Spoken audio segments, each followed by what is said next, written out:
Okay, so rather than going over all nine of these patents, like individually, I'd like to just go over them as a whole.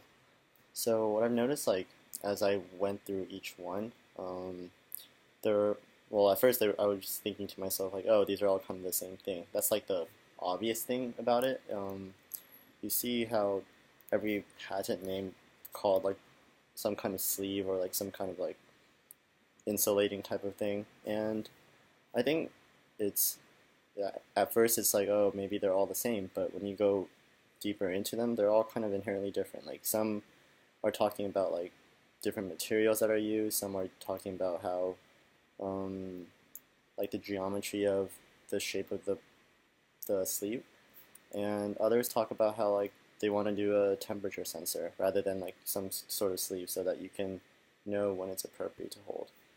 And what I've also noticed is that these patents are pretty, I guess, like the dates that they were issued are pretty far apart.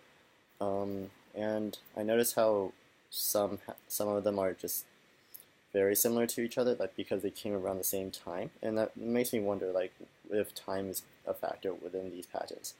I've also noticed that the diagrams that were used were all fairly similar, actually. The only thing that seemed different to me were the materials used in them, and that were also shown in the pictures.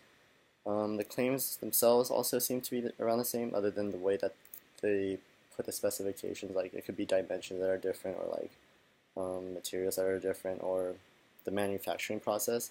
And I think it's interesting to note that like how I guess these patents can be issued, even though a very similar one exists already.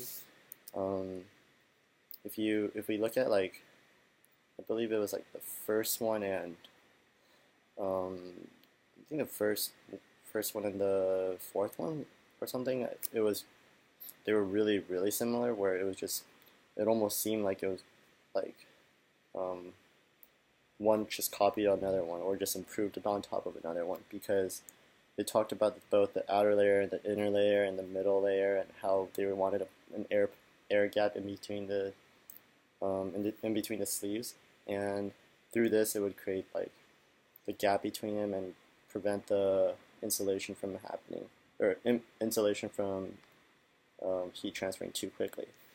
And I think it's it's a little curious to me like how the qualifications on how these get approved happen, but it's also like it also tells me that like you can also file a patent as long as there aren't, I guess, obvious things that put two of them related to each other essentially.